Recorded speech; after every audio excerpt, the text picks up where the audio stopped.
तुमचे जर का केस गळत असतील ना, तर केसाच्या वाढीसाठी हे सर्वोत्तम तेल आहे. वडाच्या पारंब्याचं तेल अगदी सोप्या पद्धतीनं घरच्या घरी तुम्ही करू शकता. कसं करायचं ना ते सांगते.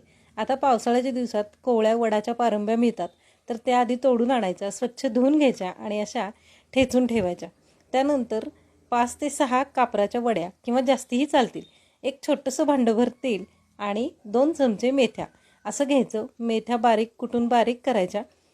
कापूरही ठेचून बारीक करायचा आणि खोबरेल तेल तापत ठेवायचं आणि तेल फार न तापवता त्यामध्ये हे सगळं साहित्य घालायचं.